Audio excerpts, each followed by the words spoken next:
안녕하세요. 이곳에 처음 사연을 써보는 평범한 30대 여성입니다. 저는 작은 중소기업에 다니는 직장인이었습니다. 그곳에서 5년 넘게 일하고 지금은 작은 카페를 운영 중입니다. 그곳을 왜 그만두게 되었는지, 저와 엄마에게 무슨 일이 있었는지 하소연하려고 이렇게 글을 올리게 되었습니다. 원수는 외나무 다리 위에서 만난다는 일이 있잖아요. 저는 딱 그런 사연을 가지고 있습니다. 저는 어려서부터 공부를 야무지게 잘했습니다. 어릴 때 아빠가 돌아가셔서 엄마 혼자 저를 기르셔야 했기 때문에 친구들이 다니는 학원, 과외 한번 못 다녀보고 공부를 해야 했습니다. 그래도 기본 머리가 좋아서인지 시험을 보면 잘 보곤 했죠. 대학까지는 장학금도 받고 잘 다녔는데 취업을 하려고 보니 스펙이 좀 딸리더라고요. 친구들은 어학 연수다 뭐다 하면서 다들 스펙을 쌓아가는데 저는 그럴 형편이 안 되었어요. 등록금은 장학금을 받았다고 해도 생활비는 제가 벌어 써야 했기 때문에 어려웠습니다. 대기업으로 서류를 넣을까 망설이다가 그냥 작은 중소기업에 지원하게 되었죠. 대기업만큼은 아니더라도 복지나 성과급 같은 곳에서는 별로 안 밀리는 곳으로 지원을 했습니다. 제가 일을 시작하니 엄마의 얼굴이 확 피는 게 보이더군요. 저는 참 잘 선택했다 생각을 했습니다. 회사에서도 제 능력을 높이 사서 저는 금방 회사에서 자리를 잡을 수 있었습니다. 작은 회사였기 때문에 사장님 눈에 들어 저를 참 예뻐해 주셨죠. 사장님은 저에게 전반적인 회사 일을 맡기시곤 했어요. 회사 임원들이나 하는 일들을 맡아 하면서 저에 대한 기대가 크다고 허허허 웃으시곤 하셨죠. 저희 사장님은 참 인상이 좋으셨어요. 보통 중년이라고 가지고 있는 똥배도 안 가지실 정도로 자기 관리에 철저하게 관리를 하셨기 때문에 저도 사장님이 참 대단하고 멋진 분이라고 생각했습니다. 나중에 저도 중년이 되면 그렇게 늙어야겠다는 생각을 했으니까요. 자기 개발도 철저하시고 직원들에게도 그런 것을 적극적으로 권하시곤 했어요. 계절마다 사람들을 초청해서 자기 개발 강의를 들려주고 배우고 싶은 사람은 신청만 하면 원하는 공부를 시켜주는 등 정말 지원 복지에도 많은 노력을 기울이시는 분이셨죠. 저희는 작은 회사지만 튼튼한 회사, 깨끗한 회사를 만들자는 그분의 뜻에 따라 열심히 일했습니다. 저희는 내열 소재 불연성 플라스틱을 개발하고 그것을 제품으로 만드는 일을 했는데 요즘 건축 자재의 화재로 많은 사람이 다치고 죽잖아요. 불연성 플라스틱을 건축 자재로 이용하려는 개발을 준비 중이었습니다. 당시에는 국내에는 그런 기술이 많이 부족했기 때문에 대부분 일본에서 수입하고 있었거든요. 미래 시장 가치도 높고 실용만 된다면은 정말 편리하고 가벼우면서 사람들을 안전하게 하는 제품이 될 거라고 많은 기대를 했죠. 그래서 많은 직원은 목표의식과 뚜렷한 의지를 갖추고 회사를 위해 일을 했답니다. 저도 그중 한 명이었고요. 그렇게 열심히 일하는 도중에 사장님께서 자기 아들을 소개해 주겠다고 하시는 겁니다. 당시 저는 아직 집안도 안정되지 못했고 사장님 아들이라니 부담이 되기도 했어요. 아직 만나보지는 못했지만 저와는 일단 결이 다른 사람이라고 생각했거든요. 그런데 우연히 아버지 회사를 찾은 사장 아들이 저를 보고 들이대기 시작했어요. 어머님 심부름으로 물건을 전해주러 왔는데 사장님께서 자리를 비우시면서 저에게 받아놓으라고 했거든요. 사무실 안으로 들어온 그는 처음 보는 저의 얼굴을 유심히 보더니 쇼핑백을 건네주었습니다. 몇 살이에요? 여기서 오래 일했나요? 처음 보는 것 같은데. 왜 그동안 못 봤지? 몇 번인가 왔던 것 같은데 다들 어디 갔어요? 그는 주위를 휙 둘러보더니 저만 있는 것을 확인하고 다시 저에게 고개를 돌렸습니다. 네, 다들 사장님하고 잠시 나갔어요. 저는 사장님께서 아드님이 온다고 물건 좀 받아놓으라고 시키셔서 남아 있었습니다. 여기 일한 지는 3년 정도 되었는데요. 저도 아드님은 처음 뵙네요. 그는 눈썹을 치켜뜨더니 고개를 끄덕이더라고요. 근데 왜 나이는 말 안 해줘요? 제가 물어봤는데. 언제 퇴근해요? 아버지가 일찍 퇴근시켜줘요?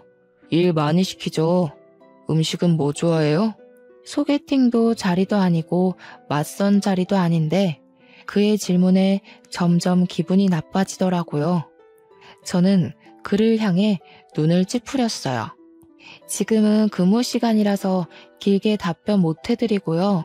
저는 모르는 사람에게 함부로 제 나이 공개 안 합니다. 물건 전에 받았으니 이만 돌아가셨으면 좋겠네요. 사무실에 외부인이 오래 머물면 안 되거든요. 이만 나가주세요. 저는 그의 등을 떠밀다시피 하며 밖으로 쫓아내버렸습니다. 무례하고 기분이 나빴어요. 아무리 사장 아들이지만 저를 그렇게 대할 이유는 없잖아요. 퇴근 시간이 되자 저는 가방을 챙겨서 버스를 타고 밖으로 걸어가는데 그가 차에서 내리며 저에게 다가오더라고요. 퇴근하냐는 말에 저는 무시하고 그냥 가던 길을 가고 있는데 그가 다가오면서 말을 걸더라고요.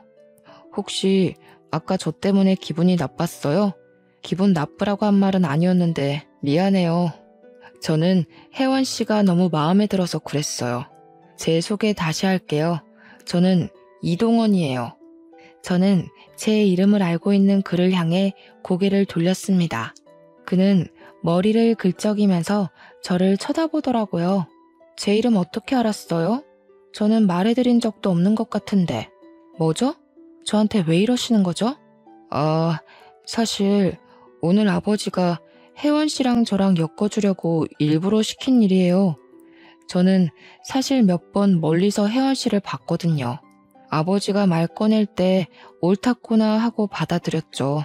그런데 혜원 씨가 저를 만나보기도 싫다고 해서 제 얼굴 보여줄 방법을 생각하다 보니까 이렇게 되었네요. 저는 정말 당신이 마음에 들어요. 저랑 결혼하면 이제 생활비 걱정 없이 살 수 있고 하고 싶은 공부도 더 하실 수도 있고 또 저는 그의 말을 듣다가 그냥 휙 돌아서 가버렸습니다. 처음 보는 자리에 돈 자랑이나 하는 남자를 어떻게 믿고 만나겠어요? 그가 사장님 아들이라서 돈이 아주 많은 건 알겠지만 그런 마인드를 가진 사람이랑은 연애도 말도 섞기 싫었습니다. 그는 저를 따라오면서 다시 말을 걸기 시작했어요. 왜 대답 없이 그냥 가세요?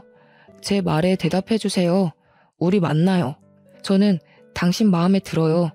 저 정말 괜찮은데? 이래 보여도 공부도 잘해서 유학도 다녀왔고 취미도... 저는 그를 노려보았어요. 사람 많이 안 사귀어봤죠. 특히 여자 많이 안 만나봤죠? 만나도 그런 부류랑만 만나보셨으려나?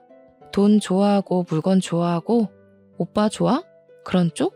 그럼 그런 여자들을 만나세요. 저는 그쪽 타입 싫어해요. 그 돈이 당신 돈인가요? 당신 능력으로 벌어서 그렇게 좋은 차, 좋은 옷, 좋은 학교 다녔어요? 시집 오면 뭘 어째요? 제가 이미 당신이랑 사귀고 결혼한다는 전제로 말하는데 그 말에 저의 의견은 하나도 없던데요. 그는 입을 움찔거리더니 두 눈을 빠르게 굴리더라고요. 맞아요. 저 여자 많이 안 사귀어봤고요. 저도 그런 쪽 여자도 싫어해요. 정말 혜원 씨가 마음에 들어서 가벼운 마음으로 하는 이야기가 아니란 걸 말하려고 결혼 이야기 꺼낸 거고요. 똑똑하다는 거 알아서 더 공부하고 싶을 것 같아서 그렇게 말한 겁니다. 사실 저도 내세울 게 없는 사람이라 제가 저를 소개하는 게 서툴러요. 사실대로 말하니까 이제야 좀 대화가 통하는 것 같네요. 솔직하니까 얼마나 좋아요? 저도 당신 하는 말 덜 부담스럽고요. 다음에는 사람들 만날 때 그렇게 막 이어붙이지 말아요. 불쾌해요. 죄송해요. 저는 혜원 씨랑 그냥 차 한잔 마시면서 서로 이야기하면 좋을 것 같다고 생각했어요. 가벼운 자리도 거부하고 이렇게 힝하니 가버리시니까 제가 마음이 너무 급했어요. 용서해 주실 거죠? 그렇게 말하며 씩 웃는데 정말 이 남자 보통은 아니다 싶더라고요. 그렇게 말하면서도 여유 있는 게 어릴 때부터 다 가져서 그런 것인지 아니면 태생이 이렇게 낙천적인지 아등바등 살아온 저랑은 다른 무언가가 그에게는 느껴졌어요. 자신만만하고 모든 것을 자신 뜻대로 이루겠다는 기백도 느껴지는 게 그에게 호감이 가기 시작했어요.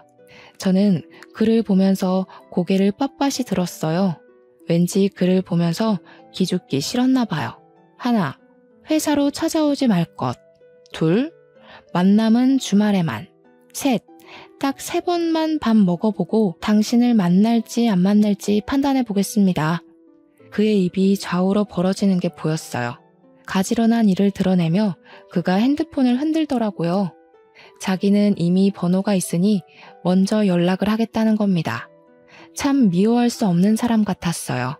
이렇게 적극적인 사람을 만나기도 어렵겠다 생각하고 있었죠. 그는 정말 주말에 저를 데리러 집 앞으로 왔더군요. 좋기 40년은 더 된 아파트에 수입 흰색 세단에 선글라스를 쓰고 손을 흔드는 그를 보고 참 이 사람은 사람에 대한 편견이 없다는 걸 알게 되었어요. 그는 아버지 회사가 아닌 다른 금융 쪽 회사에 다니고 있었어요. 미국 대학에서도 금융 쪽을 전공해서 아버지 회사 쪽으로는 관심을 안 두고 있다고 하더군요. 그는 정말 차분하면서도 스위트하고 자신 있는 태로 저를 대했어요. 언제나 깊게 고민하지 않는 태도로 무엇이든 했지만 그 결정에 확신이 있다는 느낌을 받았습니다. 여유 있고 위트 있는 그의 모습은 확실히 저에게는 없는 것을 가지고 있다는 것을 알게 해주더군요. 저에게 없는 그런 매력에 그에게 끌렸을까요? 저는 3번만 밥 먹고 정한다고 했지만 주말마다 꼬박꼬박 찾아오는 그를 계속 만나고 있었습니다. 그렇게 1년 정도 그를 만나고 있을 때 사장님은 정말 저를 며느리감으로 생각하셨는지 회사에서도 부르는 호칭이 누구누구 씨에서 혜원아 또는 아가라고 바꿔 부르시기 시작했어요. 회사 사람들도 제가 사장 아들을 만나고 있다는 것을 모르는 사람이 없을 정도였으니 그런가 보다 하려고 해도 저는 왠지 그 사람과의 미래가 머릿속에서 그려지지 않았습니다. 자란 환경이 달라서 그런 것인지 아니면 제가 너무 현실적인 사람이라서 그런 것인지 알 수가 없었어요. 그도 그게 느꼈는지 저에게 더욱 잘하려고 하는 게 느껴졌죠. 먹는 것도 둘이 데이트하는 장소도 꼭 저의 의견을 물어보고 정했습니다. 저에게 최선을 다했지만 결혼 이야기만 나오면 저는 그 상황을 회피했습니다. 우리 벌써 1년이나 만났는데 결혼은 언제 할 거야? 나 당신이랑 한 집에서 살고 싶은데 당신 닮은 딸 하나, 나 닮은 아들 하나 어때?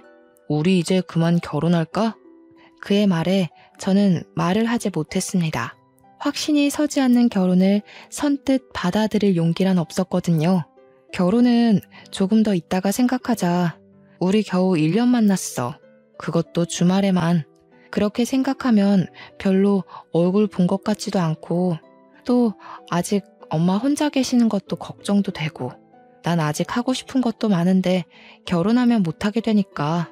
그의 얼굴을 보자 실망한 표정을 감추지 못하고 입술을 깨물더라고요. 그 순간은 미안했지만 그래도 저는 제 의견을 확실히 표현해야 한다고 생각했어요. 날 사랑하긴 하는 거지? 그냥 심심해서 만난다거나 그러는 건 아니지? 나는 정말 당신에게 진지해. 내 인생을 걸 정도로 당신을 사랑한다고. 결혼은 뭐 더 있다가 해도 되지만 가끔 당신이 나를 사랑하는지는 의심이 들 때도 있어. 우리 정말 사랑하는 거 맞지, 혜원아? 그럼 내가 사랑하지도 않는 사람을 1년씩이나 만나고 있다고 생각하는 거야? 내가 그런 가벼운 사람으로 보여? 단지 아직 결혼에 대해 확신이 안 설 뿐이야. 나에게 조금 더 시간을 줄 수 없을까? 그는 고개를 끄덕였습니다. 사랑한다니 그도 기다릴 수밖에 없었을 겁니다. 그에게는 정말 미안했지만 그렇게 얼렁뚱땅 결혼이라는 중대사를 결정하기는 싫었습니다. 하지만 그보다 저희 엄마가 결혼에 더 성화였습니다. 그의 싹싹하고 예의도 바르고 자신감 넘치는 모습에 엄마는 무척이나 마음에 들어 하셨거든요. 그는 엄마를 잘 챙기면서도 엄마도 그를 아들처럼 여기고 예뻐했습니다. 너 정말 동원이한테 그러면 안 돼. 너한테 얼마나 잘하니? 그런데도 그렇게 애를 태우니? 어디서 그런 남자를 만날 수 있긴 한데. 인물 좋아, 학벌 좋아, 거기도 집도 좋아. 그것만도 감사한데 성격은 얼마나 좋으냐? 요즘 남자애들 수십 트럭을 데려다 놔도 동원이같이 좋은 애는 못 봤다. 그만 애 태우고 결혼해. 결혼이 그렇게 쉬워? 인생을 거는 모험이야. 잘못하다가 엎어져서 판 깨지면 흠집 나는 건 나라고.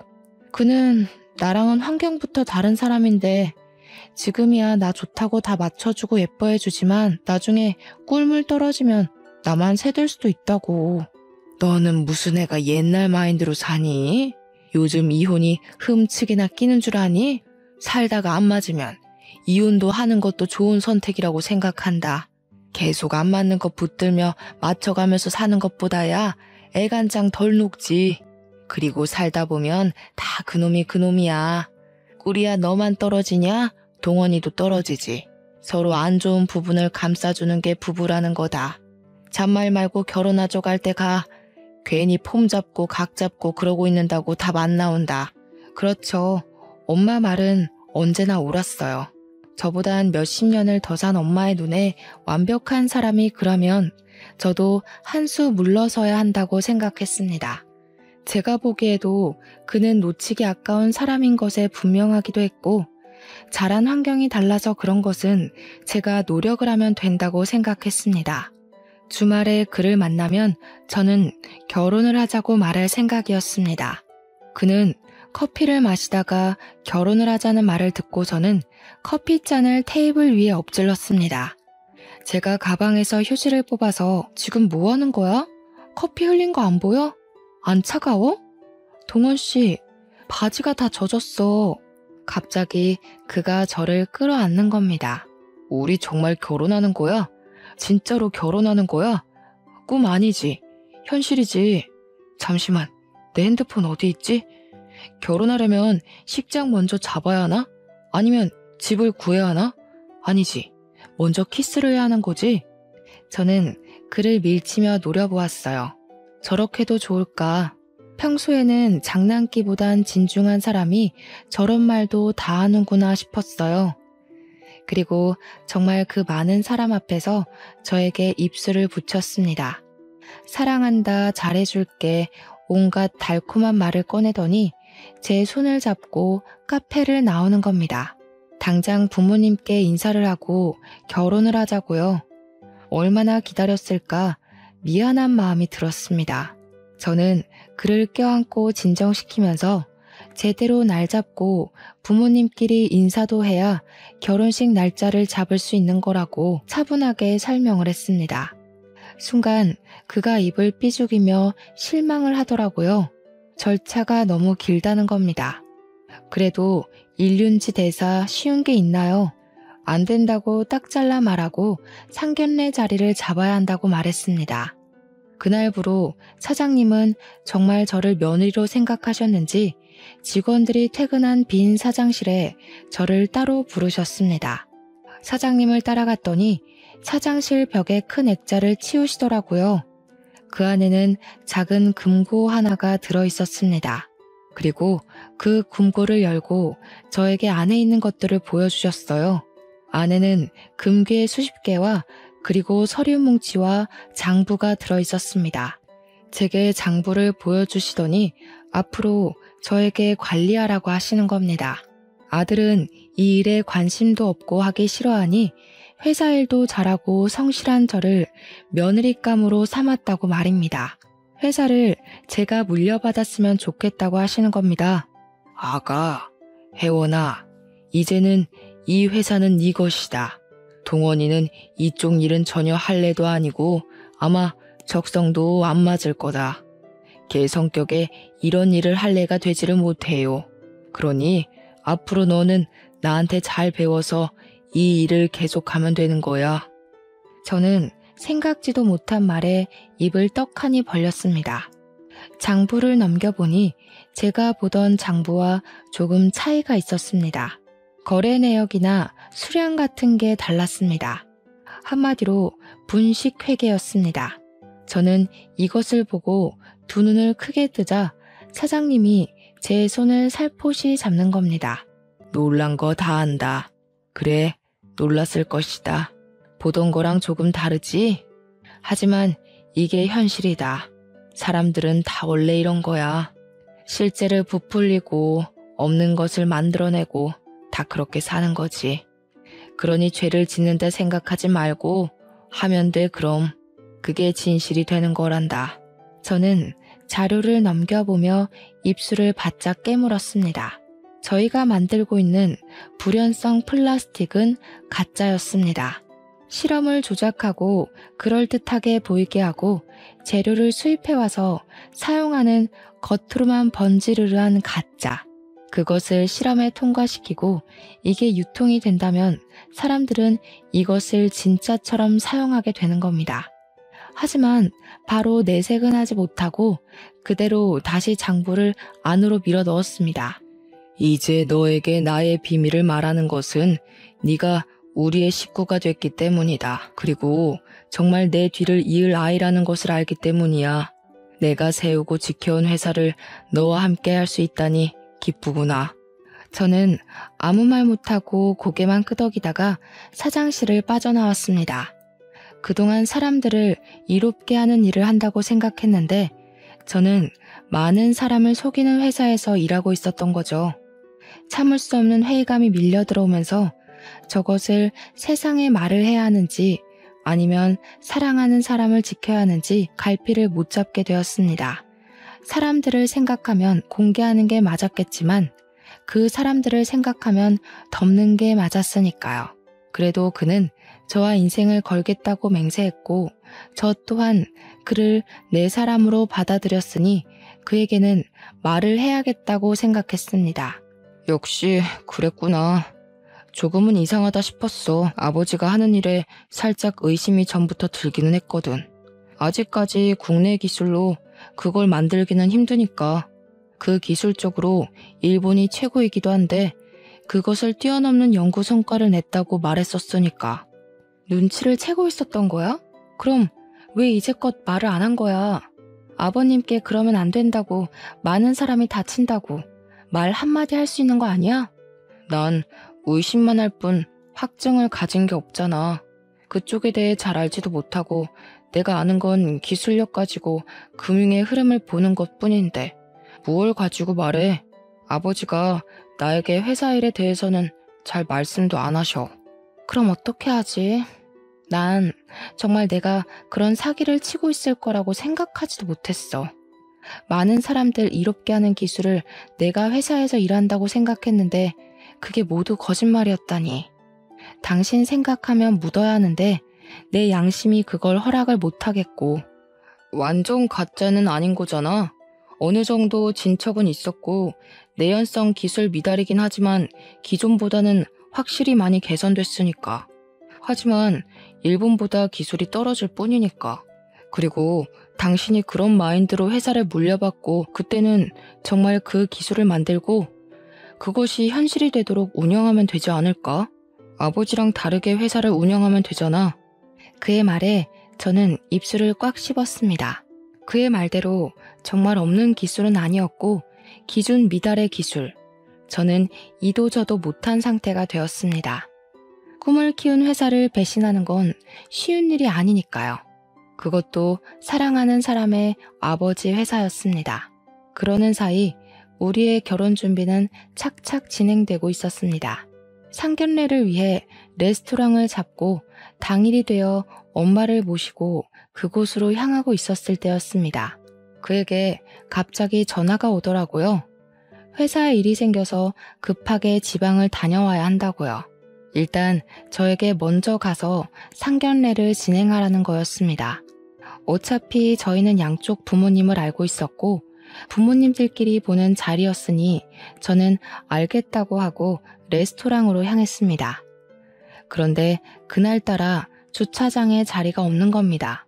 몇 바퀴를 돌고 나서야 저는 약속 시간이 촉박해지니 엄마 먼저 내려드렸어요. 사장님 내외를 기다리게 할 수는 없잖아요. 엄마를 내려드리고 한 바퀴를 돌고 오니 다행히 자리가 있더라고요. 저는 바로 그곳에 차를 주차하고 위로 올라갔습니다. 그런데 위에서 큰 고성이 울리는 겁니다. 그 소리는 딱 들으니 엄마와 사장님의 목소리였습니다. 저는 놀래서 달려가다가 계단 옆으로 숨었습니다. 왜 그렇게 숨었는지 저도 잘 모르겠어요. 그냥 그 상황이 두 분이 얼굴을 붉히는 그 기시감이 저를 숨게 만든 것 같아요. 숨어 있으면서도 목이 바짝 타들어가더라고요. 뭔가 일이 있다, 큰 일이 있다는 걸 직감적으로 알고 촬영을 해야 한다는 생각이 번뜩 들었습니다. 그렇게 빼꼼히 핸드폰 렌즈만 내놓고 두 분의 이야기를 들었습니다. 당신 뭐야? 뭔데 여기 있는 거야? 그동안 그렇게 잘 살았어? 아주 신수가 훤한 게 죄 지은 것은 홀라당 다 까먹었나 보네. 어떻게 그렇게 사진 멀쩡하게 살아있을 수가 있는 거지? 엄마의 얼굴은 잔뜩 일그러져 있고 시뻘개져 있었습니다. 엄마를 보는 사장님의 표정은 벌레를 쳐다보는 듯 찡그리고 있었죠. 뭐라고? 지금 뭐라고 말하는 거야? 내가 무슨 죄가 있다고 숨어 살아야 하는 거지? 난 아주 당당해. 하늘 아래 부끄러운 게 없는 게 나라는 사람이야. 어디 가서 그 주둥이 함부로 놀리지 말고 살아. 그러다가 큰 곤욕이라도 치르면 어떻게 하려고 그래? 경배기처럼. 경배기는 저희 아빠의 이름이었습니다.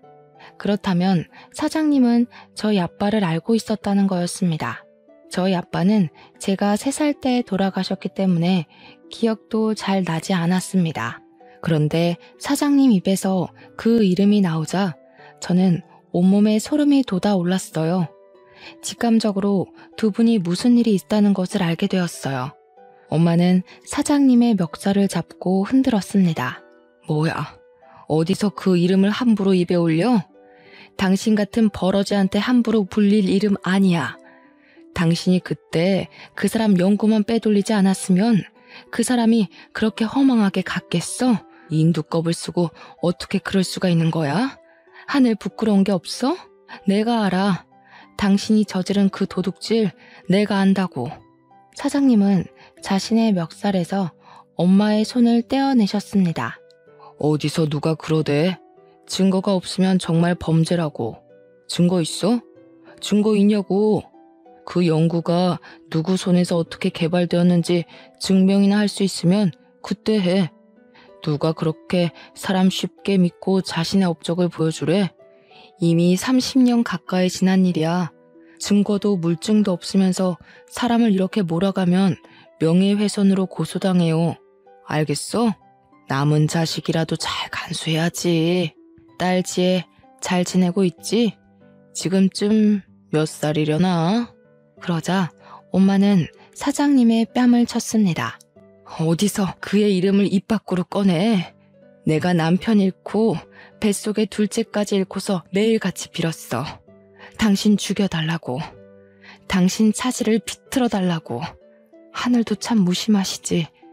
착한 사람은 걷어가고 이렇게 버러지만도 못한 것은 잘 돌아다니는 게. 아니, 귀신도 더러워서 안 데려간다는 건가? 사장님은 엄마에게 시뻘건 얼굴을 들이미셨어요. 재수씨, 그냥 이대로 살다가 늙어 죽어. 왜 그렇게 전전긍긍하고 살아? 지나간 일 다 잊어버리면 그만이잖아. 왜 그 새끼를 못 잊어서 이렇게 살아? 그 얼굴이었으면 시집을 가도 10번을 더 갔겠구만. 청승 그만 떨고 남은 자식이나 건사 잘하고 살아. 어? 계속 그 일 입에 담으면 내가 당신도 딸도 어떻게 할지 몰라서 그래. 알겠어? 저는 손발이 덜덜 떨려왔습니다. 엄마에게 아빠가 연구원으로 일하시다가 작은 회사를 세웠다고 들었습니다. 미생물을 이용한 당시로서는 혁신적인 비료법을 개발 중이셨다고 합니다. 그 개발은 성공적으로 이루어졌고 거의 완성 단계에 이르렀습니다. 아빠는 사회를 세우면서 친한 친구로 회사를 불러들이셨다고 하네요. 연구원으로 고용을 하신 거죠. 그런데 그 친구가 그 기술을 빼돌려 본인이 완성 후 특허 신청을 내버렸답니다. 아빠는 그대로 모든 기술을 빼앗겨버리고 그 충격으로 뇌출혈로 쓰러지시고 손 쓸 틈도 없이 사망하셨고 하셨어요. 당시 엄마의 뱃속에는 저의 동생이 있었는데 아빠가 돌아가신 충격 때문인지 9달이나 된 동생을 사산을 하셔야 했습니다. 저의 이름은 원래 지혜였습니다. 할머니께서 아버지가 돌아가시고 동생마저 잃어버리자 저에 대한 액막이라고 하시면서 회원으로 개명을 시켜주셨죠. 모든 것을 촬영하고 저는 다시 조용히 밖으로 빠져나갔어요. 도저히 그 안으로 들어갈 수가 없었어요. 아빠가 죽인 사람이 제가 사랑하는 사람의 아버지라는 사실을 어떻게 이해해야 하는 걸까요? 차로 돌아와 차를 살짝 벽에 받았습니다. 그리고 엄마에게 전화를 걸었습니다. 손이 벌벌 떨렸지만 꾹 참고 말을 이어놨어요. 정말 힘든 일이었죠. 엄마 어쩌지? 나 아직도 운전이 너무 미숙한가 봐. 주차하다가 벽에 실수로 박아버렸어. 보험회사 불러야겠는데 아무래도 오늘 상견례는 다음에 미뤄야 할 것 같아. 내가 동원 씨한테 전화할게. 그냥 밖으로 나올래? 엄마는 제 말에 깊은 숨을 내쉬더라고요.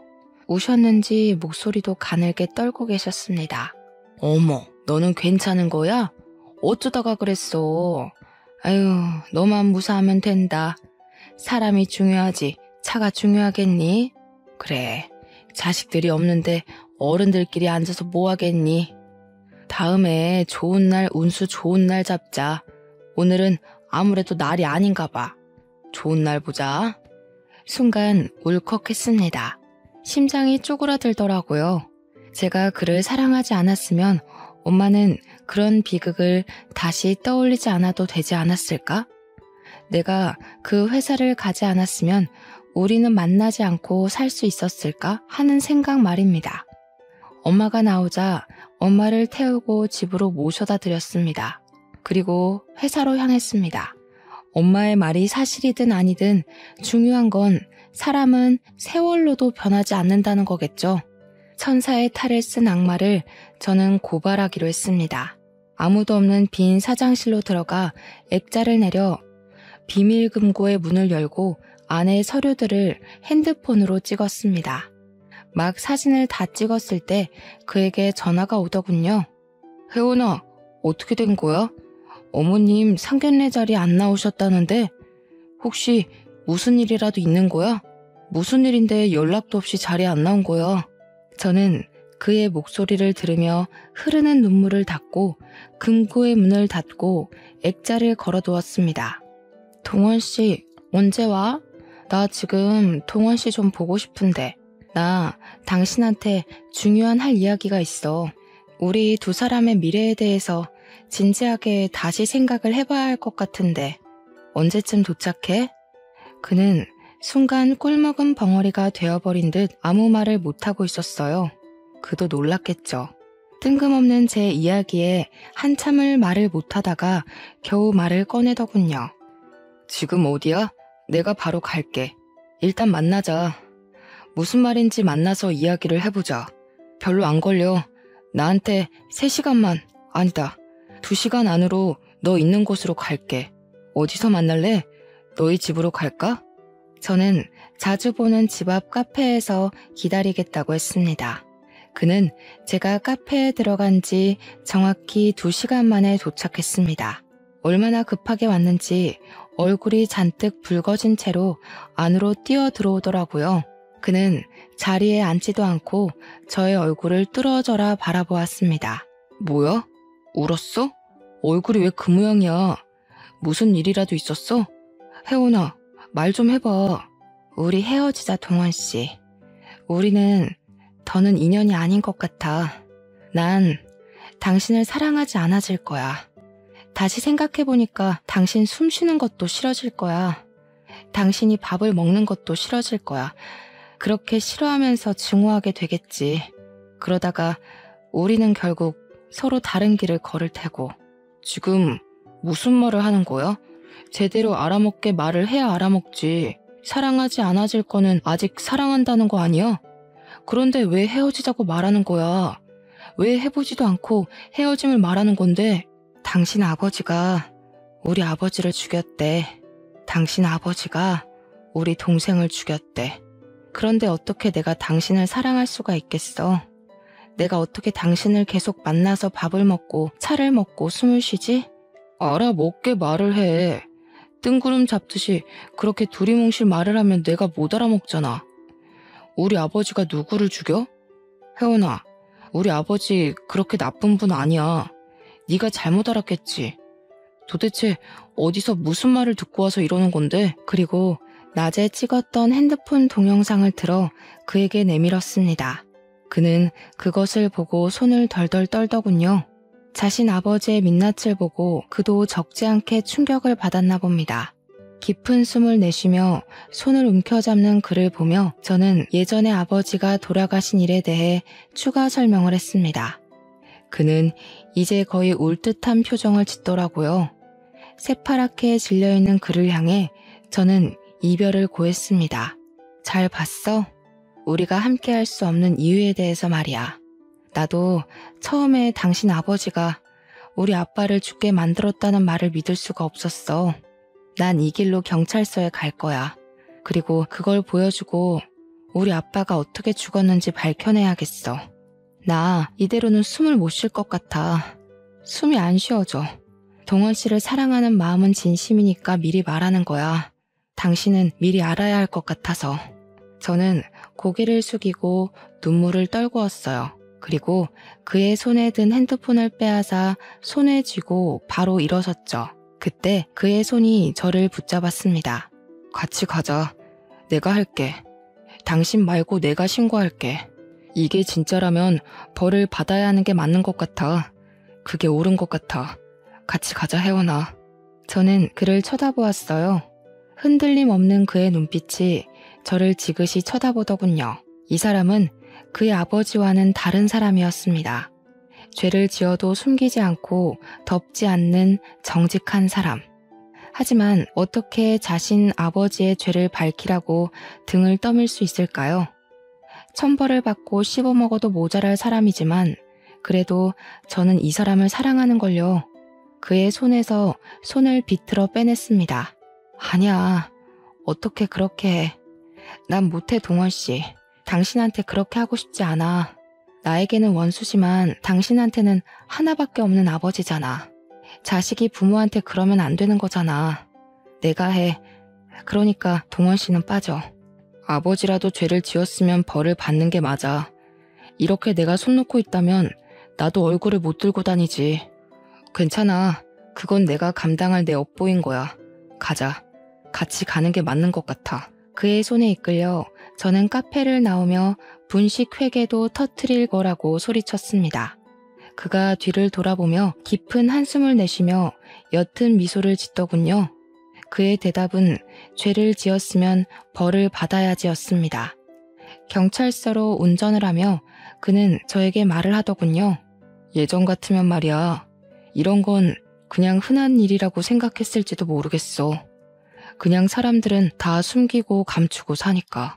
그런데 당신을 만나고 그러면 안 되겠다 생각이 들더라. 뭐든지 당당하게 솔직하게 그게 너무 멋져 보였어. 나는 항상 남에게 주어진 걸 받고 살아서 자신감 있는 척 했는데 당신은 항상 그냥 당당하더라고. 그게 진짜 당당한 건데. 부끄럼 없이 숨김 없이 나도 그렇게 살고 싶어, 혜원아. 저는 그에게 아무 말도 하지 않았습니다. 아마 저희는 서로 가지지 못한 것에 끌려 이 자리까지 왔을지도 모르겠다는 생각이 들더군요. 그는 스스로 제 핸드폰을 빼앗아 경찰에 제출했습니다. 저는 옆에서 그 모습을 지켜만 보았습니다. 아버지 목에 칼을 꽂는 모습을 그저 덩그러니 지켜봤어요. 다음날 회사에서 일하고 있는데 검찰들이 상자를 들고 우르르 몰려왔습니다. 이정만 씨, 당신의 회사에 분식 회계가 있다는 정황이 포착되었다는 신고가 들어왔습니다. 연구 성과도 비리에 포함되었더군요. 당신을 긴급 소환하고 증거를 압수하겠습니다. 하나도 빼놓지 말고 다 담아. 아, 저 액자 띄워봐. 뭐 하는 거야? 분식회계라니. 안 돼. 거기는 안 돼. 손대지 마. 누구야? 대체 누가 신고를 한 거야? 누구야? 누가 나를? 사장의 눈이 순간 저와 마주치자 울긋불긋해지면서 저에게 다가오시더군요. 저의 어깨를 잡고 흔드는 게 아니겠어요? 설마 아가, 혜원이 너는 아니지? 너는 내 식구잖아. 이 회사를 내가 너에게 준다고 했는데 네가 이 회사를 망치는 건 하지 않았을 거 아니야. 그렇지? 말린 말 안 해? 말하라고. 제가 그랬어요, 아버지. 혜원이가 넌지시 말을 하는데 제가 그냥 있을 수가 없더라고요. 비리에 쌓인 아버지 회사를 보세요. 정말 이 회사를 사랑하신 거 맞아요? 이렇게 쓰레기 냄새가 진동하는 데서 회사 운영을 하시려고요? 제발 부끄럽지 않게 살아요, 아버지. 뭐라고? 동원이 네가 나를 신고했다는 말이냐? 말도 안 돼. 어떻게 자식이 아버지한테 이런 짓을 할 수 있는 거냐? 그게 자식이 할 짓이야? 쓰레기 냄새가 진동해. 그렇게 안 하는 사람 있으면 나와봐라. 그래, 다 그렇게 사는 거야. 이 세상에 깨끗한 놈 있으면 나와보라고 하라고. 저희 아버지요. 유자, 경자, 백자. 저희 아버지는 참 깨끗하게 살아오셨죠. 친구한테 배신당하기 전까지는요. 제가 할 수 있는 복수는 이게 한계라는 게 참 아쉬워요. 당신 손에 두 사람이 목숨을 잃었는데 그 죄값으로 감옥이라니. 너무 불공평하네요. 사장님의 두 눈이 동그래지더라고요. 저를 보며 손가락을 들어 올려 삿대질을 하시더군요. 경백이 따른 지혜인데 이제 보니 닮았구나. 경백이랑 눈매며 그 대쪽 같은 성격이며 내가 그 녀석을 못 알아볼 리가 없는데. 사장님은 넋이 나간 상태로 목덜미를 붙잡더니 주저앉았습니다. 그리고 검찰들에게 양손이 붙잡힌 채로 밖으로 나갔습니다. 저는 서러움이 한꺼번에 몰려와 주저앉아 울음을 터뜨렸습니다. 그가 저의 어깨를 두들기며 다독이더군요. 미연, 아버님에게 특허를 돌려드리고 싶었는데 이미 공소시효가 지나버렸대. 그리고 이미 아버지가 팔아버려서 소유권도 되찾지 못했어. 내가 할 수 있는 일은 이거밖에 없어서 미안해. 당신을 붙잡고 싶은데 이렇게 아버지를 버려서라도 당신을 얻고 싶은데 나 참 못났다. 그치? 저는 아무 말 없이 그의 얼굴을 보다가 자리에서 일어났어요. 그때 그의 어머님이 어떻게 아셨는지 헐레벌떡 들어오시더라고요. 대강의 내용을 아들에게 들으시고 저의 손을 꽉 잡으시더군요. 어머 세상에, 네가 경백 씨 딸이야? 그랬구나. 난 그동안 저 사람 말에 깜빡 속아 살았구나. 그때 너희 아버지가 갑자기 그렇게 되고 우리도 정신이 없었거든. 남편이 갑자기 돈이 생겨서 사업을 한다고 하지를 않나. 친구가 잘못됐다는데 이상하다 생각은 했지. 그게 그렇게, 아휴, 그 죄를 다 어떻게 갚으려고 그런 짓을 했다니? 동원아, 잘했다. 사람이 죄를 지으면 반드시 돌아오는 법이다. 미안하다, 혜원아. 내가 정말 미안해. 그 말을 듣고 저는 그 사람은 아버지보다 어머니를 닮았다는 사실은 분명하게 알게 되었습니다. 그의 아버지는 검찰 조사를 받다가 저희 아버지와 같은 뇌출혈로 쓰러져서 결국은 중환자실에 입원하는 신세가 되었습니다. 저는 당연히 회사를 그만두고 작은 카페를 차렸습니다. 그는 금융회사를 그만두고 아버지 회사로 들어가 사장이 되었습니다. 저를 찾아와 매일같이 한탄을 늘어놓으며 이건 어떻게 하면 되냐, 저건 어떻게 해야 되냐 물어봅니다. 저희는 어떻게 되었냐고요? 여전히 같아요. 주말마다 만나고 만나서 차도 먹고 밥도 먹고 딱 거기까지 선을 허락했습니다. 그는 언젠가 자신을 용서할 날이 있을 거라고 기대를 하더군요. 그래도 저는 아직도 그와의 미래가 잘 그려지지 않아요. 하지만 그가 그의 아버지의 죄를 짊어지고 저를 향해 용서를 구하며 더욱 정직하고 바르게 살려 한다는 것을 알고 있기에 그 사람을 밀어내지 않고 지켜보고 있습니다. 제 사연은 여기까지입니다. 이렇게 속을 풀어놓으니 마음속에 쌓인 한이 조금은 풀리는 것 같습니다.